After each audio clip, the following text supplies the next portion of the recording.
జల వివాదాలపై కమిటీలో 12 మంది. కేంద్రం నుంచి జలశక్తి సెక్రటరీ, సిడబ్ల్యూసి సిఈకి ఛాన్స్ ఉంటుందంట. తెలుగు రాష్ట్రాల నుంచి 5 చొప్పున అధికారులకు చోటు. సెక్రటరీలు, ఈఎన్సీలు, ఇంటర్ స్టేట్ వింగ్ ఉన్నతాధికారులకు అవకాశం. అధికారుల జాబితాపై నేడు ఉత్తమ్ రివ్యూ నిర్వహిస్తా ఉన్నాడు. సోమవారం కల్లా కేంద్రానికి లిస్టు పంపనున్న రాష్ట్ర సర్కార్. 2 రాష్ట్రాల మధ్య జల వివాదాల పరిష్కారానికి సంబంధించి కమిటీ ఏర్పాటుకు ఇరిగేషన్ శాఖ కసరత్తు స్పీడప్ చేసింది.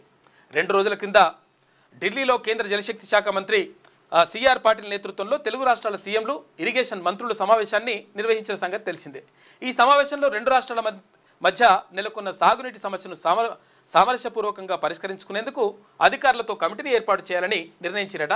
మొత్తం మీద జల వివాదాలపైన ఇక్కడ కృష్ణా జలాలు, కృష్ణానదికి సంబంధించినటువంటి నీళ్లు, అటు గోదావరికి సంబంధించినటువంటి నీళ్లు, ఈ రెండింటిపైన అసలు ఇరు రాష్ట్రాలకు ఎంతెంత వాటా అవుతుంది, ఏం కథ, అక్కడ బనకచర్ల కట్ట అన్నా వద్దంటే 100% కట్టవద్దు. ఎందుకంటే మిగులు జలాలు లేవని చెప్పేసి ఎక్కడ ఎవరు జల నిపుణుడు, నీటిపారుదల శాఖ నిపుణుడు ఆయన వెదిరే శ్రీరామ్ చెప్తా ఉన్నారు. అంటే ఇప్పుడు ఇట్లా చెప్తున్నప్పుడు అక్కడ నీళ్ళే లేనప్పుడు బనకచర్ల నేను కట్టుకుంటా, మిగిలి జలాలు తీసుకోతా అంటే మిగిలి జలాలే లేనప్పుడు మిగిలి జలాలు ఉంటే కదా నువ్వు కట్టుకునేది. కాబట్టి అది కట్టడానికి వీల్లేదు. అదే దీనిపైన మొత్తం మీద 2 ముఖ్యమంత్రులు, తర్వాత 2 రాష్ట్రాలకు సంబంధించిన అంటే 2 రాష్ట్రాలకు సంబంధించినటువంటి నీటిపారుదల శాఖ మంత్రులతోటి అక్కడ సిఆర్ పాటిల్, కేంద్ర జలశక్తి శాఖ మంత్రి సిఆర్ పాటిల్ తోటి చర్చ జరిగింది.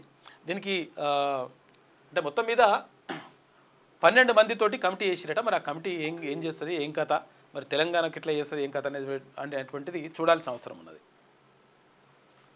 చంద్రబాబు మా ప్రాజెక్టును అడ్డుపడకు, మా ప్రాజెక్టులకు అడ్డుపడకు.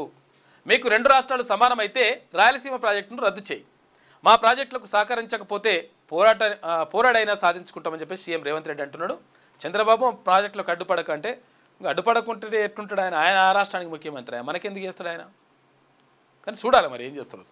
అట్లా మ్యాక్సిమం అయితే అంత ఈజీ ఏం కాదు. ఎందుకంటే రాయలసీమ ప్రాజెక్టును నేను కాదంటాడా, ఇంకా రాయలసీమ రత్నసీమ వేసుకుంటా అని చెప్తున్నారు. పాడి పంటలతోటి మొత్తం తూగాలని చెప్పేసి ఆడ చంద్రబాబు అంటున్నాడు. ఇక అటువంటి రోడ్డు తీసుకుపోయి మళ్ళీ రాయలసీమకు నీళ్ళు ఇవ్వకుండా నేను ఆపుతా అని చెప్పేసి అనగలుగుతాడా? మరి ఏం జరుగుతుందో చూడాలి. దీని మీద పాలమూరును ఎడారి చేసిందే కేసీఆర్. ఆయన పెండింగ్ పెట్టిన ప్రాజెక్టును పూర్తి చేస్తాం. తుమ్మిడిహెట్టు నుంచి నీళ్లు తెచ్చి రంగారెడ్డి జిల్లాకి ఇచ్చే బాధ్యత నాది. కేసీఆర్ నీ దుఃఖం మరో 10 ఏళ్ళు ఉంటుంది. ఇక 2034 దాకా కాంగ్రెస్ అధికారం. నువ్వు అసెంబ్లీకి రావాలి. మేము చేసే పనులు చెప్తుంటే కుమిలి ఏడవాలే. నాగర్ కర్నూలు జిల్లా జటప్రోలు సభలో ముఖ్యమంత్రి మాట్లాడాడు. నాగర్ కర్నూలు జిల్లా కొల్లాపూర్ నియోజకవర్గం జటప్రోలులో మహిళా సంఘం సభ్యులకు చెక్కులు పంపిణీ చేస్తున్న సీఎం రేవంత్ రెడ్డి. పక్కన మంత్రులు జూపల్లి కృష్ణారావు, దామోదర్ రాజనరసింహ, వాకిటి శ్రీహరి వీళ్ళందరూ కూడా ఉన్నారు. 10 ఏళ్ల పాటు కేసీఆర్ పడవ పెట్టిన పాలమూరు ప్రాజెక్టులను పూర్తి చేయాలని తాము లక్ష్యంగా పెట్టుకున్నామని, వాటికి అడ్డుపడవద్దని ఏపీ సీఎం చంద్రబాబుకు ముఖ్యమంత్రి రేవంత్ రెడ్డి సూచించారు. వాటిని పూర్తి చేసేందుకు సహకరించాలని, లేదంటే ఎలా పూర్తి చేసుకోవాలో కూడా తమకు తెలుసన్నారు. తెలంగాణ ప్రయోజనాలకు గండి కొట్టేలా ఏపీ చేపట్టిన రాయలసీమ లిఫ్ట్ ఇరిగేషన్ ప్రాజెక్టును రద్దు చేయాలని డిమాండ్ చేశారు. శుక్రవారం నాగర్ కర్నూలు జిల్లా పెంట్లవెల్లి మండలం జటప్రోల్లో యంగ్ ఇండియా రెసిడెన్షియల్ స్కూల్ నిర్మాణానికి సీఎం రేవంత్ రెడ్డి శంకుస్థాపన చేశారు. అక్కడ మదనగోపాల స్వామి దర్శించుకున్నారు. అనంతరం మంత్రి జూపల్లి కృష్ణారావు అధ్యక్షతన జరిగిన ప్రజాపాలన ప్రగతి పాట బహిరంగ సభలో ఆయన ప్రసంగించిండు. ఇక మమ్మల్ని బతకనివ్వండి. ఉమ్మడి ఏపీలో చంద్రబాబు ముఖ్యమంత్రిగా ఉన్నప్పుడే భీమా, కోయల్ సాగర్, నెట్టెంపాడు ప్రాజెక్టులు వచ్చాయని, ఆ అపోజిషన్ లీడర్గా ఉన్నప్పుడే పాలమూరు, రంగారెడ్డి పనులు స్టార్ట్ అయ్యాయని, అలాంటి ప్రాజెక్టును చంద్రబాబు అడ్డుకోవడం ఎంతవరకు న్యాయమని సీఎం రేవంత్ రెడ్డి నిలదీశారు. ఒకప్పుడు మీరు పాలమూరును దత్తత తీసుకున్నారు. మీరు బాధ్యతగా ఉండండి. మమ్మల్ని బతకనివ్వండి, మా ప్రాజెక్టును పూర్తి చేసుకోనివ్వండి అని అన్నారు. ఉమ్మడి ఏపీలో శ్రీశైలం బ్యాక్ వాటర్ నుంచి 4.5 టీఎంసీల నీరు తీసుకెళ్లాల్సి ఉంటే ఇప్పుడు 9.5 టీఎంసీలు తీసుకెళ్తున్నారు.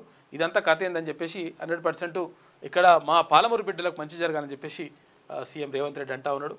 చూడాలి. ఎందుకంటే వాళ్ళు రాయలసీమకి నీళ్ళు ఇవ్వకుండా వీళ్ళకి పాలమూరుకి ఇస్తారని చెప్తే మరి ఎట్లా ఇస్తారనేటువంటి చూడాలి. 6వ తరగతి నుండి 10వ తరగతి విద్యార్థులకు గొప్ప అవకాశం. ఏపీ, తెలంగాణ మరియు సిబిఎస్ఈ విద్యార్థులకు ఎలాంటి అడ్మిషన్ ఫీజు లేకుండా సంవత్సరానికి కేవలం 1000 రూపాయలకే ఐఐటీ స్టాండర్డ్స్ తో ఆన్లైన్ ట్యూషన్స్ చెప్పబడును. 15 ఏళ్ల సుదీర్ఘ అనుభవం గల ఫ్యాకల్టీతో క్లాసు నిర్వహించబడును. ఇప్పుడే ప్లే స్టోర్ నుండి ధర్మవాహిని యాప్ ని డౌన్లోడ్ చేసుకోండి. వివరాలకు సంప్రదించండి 7893051526.